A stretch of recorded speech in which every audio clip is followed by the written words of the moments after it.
प्रेरितों के कामों का वर्णन। 14वां अध्याय। इकुनियुम में ऐसा हुआ कि वे यहूदियों की आराधनालय में साथ साथ गए और ऐसी बातें की कि यहूदियों और यूनानियों दोनों में से बहुतों ने विश्वास किया, परंतु न मानने वाले यहूदियों ने अन्य जातियों के मन भाइयों के विरोध में उस्काए और बिगाड़ कर दिया। और वे बहुत दिन तक वहां रहे और प्रभु के भरोसे पर हियाव से बातें करते थे, और वह उनके हाथों से चिन्ह और अद्भुत काम करवाकर अपने अनुग्रह के वचन पर गवाही देता था। परंतु नगर के लोगों में फूट पड़ गई थी। इससे कितने तो यहूदियों की ओर और कितने प्रेरितों की ओर हो गए। परंतु जब अन्य जाति और यहूदी उनका अपमान और उन्हें पत्थरवाह करने के लिए अपने सरदारों समेत उन पर दौड़े, तो वे इस बात को जान गए और लुकाउनिया के लुस्त्रा और दिरबे नगरों में और आसपास के देश में भाग गए और वहां सुसमाचार सुनाने लगे। लुस्त्रा में एक मनुष्य बैठा था जो पांवों का निर्बल था।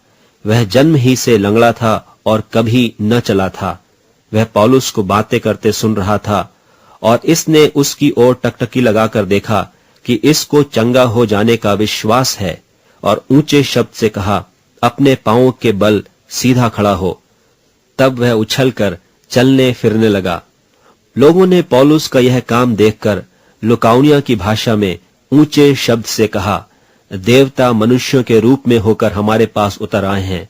और उन्होंने बरनबास को ज्यूस और पौलुस को हिरमेस कहा, क्योंकि यह बातें करने में मुख्य था। और ज्यूस के उस मंदिर का पुजारी जो उनके नगर के सामने था, बैल और फूलों के हार फाटकों पर लाकर लोगों के साथ बलिदान करना चाहता था। परंतु बरनबास और पौलुस प्रेरितों ने जब सुना तो अपने कपड़े फाड़े और भीड़ में लपक गए और पुकार कर कहने लगे, हे लोगों, तुम क्या करते हो? हम भी तो तुम्हारे समान दुख सुख भोगी मनुष्य हैं और तुम्हें सुसमाचार सुनाते हैं कि तुम इन व्यर्थ वस्तुओं से अलग होकर जीवते परमेश्वर की ओर फिरो, जिसने स्वर्ग और पृथ्वी और समुद्र और जो कुछ उनमें है बनाया। उसने बीते समयों में सब जातियों को अपने अपने मार्गों में चलने दिया, तो भी उसने अपने आप को बेगवाह न छोड़ा, किंतु वह भलाई करता रहा और आकाश से वर्षा और फलवंत ऋतु देकर तुम्हारे मन को भोजन और आनंद से भरता रहा। यह कहकर भी उन्होंने लोगों को कठिनता से रोका कि उनके लिए बलिदान न करें।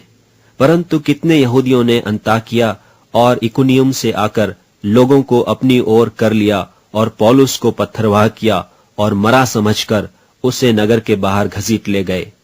पर जब चेले उसकी चारों ओर आ खड़े हुए तो वह उठकर नगर में गया और दूसरे दिन बरनबास के साथ दिरबे को चला गया।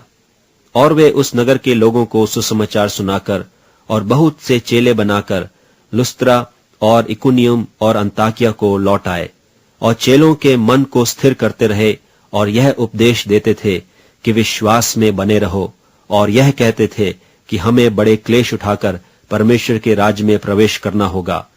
और उन्होंने हर एक कलीसिया में उनके लिए प्राचीन ठहराए और उपवास सहित प्रार्थना करके उन्हें प्रभु के हाथ सौंपा, जिस पर उन्होंने विश्वास किया था। और पिसदिया से होते हुए वे पंफूलिया में पहुंचे और पिरगा में वचन सुनाकर अत्तलिया में आए, और वहां से जहाज पर अंताकिया में आए, जहां से वे उस काम के लिए जो उन्होंने पूरा किया था परमेश्वर के अनुग्रह पर सौंपे गए थे। वहां पहुंचकर उन्होंने कलीसिया इकट्ठी की और बताया कि परमेश्वर ने हमारे साथ होकर कैसे बड़े बड़े काम किए और अन्य जातियों के लिए विश्वास का द्वार खोल दिया। और वे चेलों के साथ बहुत दिन तक रहे।